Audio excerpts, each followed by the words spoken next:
আমাদের এলাকায় গরিব দুঃখী মানুষের উন্নয়নের জন্য কিছু দান খরচ করছি, ওইগুলো তো আর প্রকাশ করি না, গোপনে আছে, কিছু ইয়েতে আছে, ওইভাবে করছি।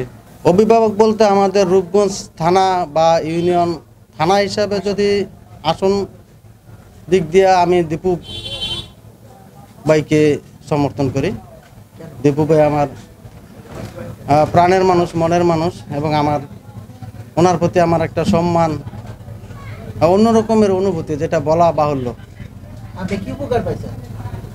আমি উপকার বলতে ওনার যে মন মানসিকতা বা যে ধৈর্য, ন্যায়, ওইগুলো আমি ফলো করে দেখছি যে ওনাই আমাদের রূপগঞ্জের একমাত্র যোগ্য নেতা। শিক্ষা তো আমাদের বিগত সরকারের আমলে সবই নষ্ট হয়ে গেছে।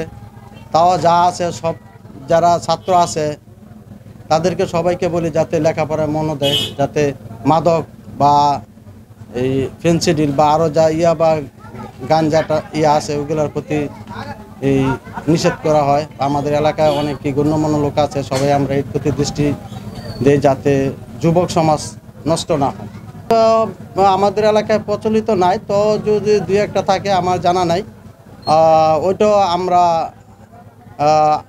দেখা গেছে নিষেধ করি, বা যারা গার্জিয়ান আছে, অভিভাবক আছে, তাদেরকে বলি যে তাদের প্রাপ্তবয়স্ক না হলে তাদের বিয়ে শাদী দিয়ে না, কারণ ওইটা দিলে গর্ভবতী হওয়ার আগে অথবা আশঙ্কা থাকে, মৃত্যুর হার বাড়ে।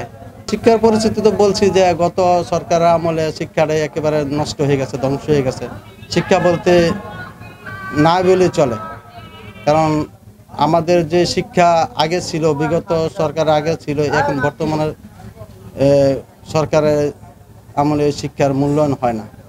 আমরা 2006 পর্যন্ত বাংলাদেশ জাতীয়বাদী দল যতটুকু শিক্ষার প্রতি মনোনিবেশ হয়েছে, আওয়ামী লীগ 17 বছরে কিছুই করতে পারে না, শিক্ষাটা ধ্বংস করে দিচ্ছে।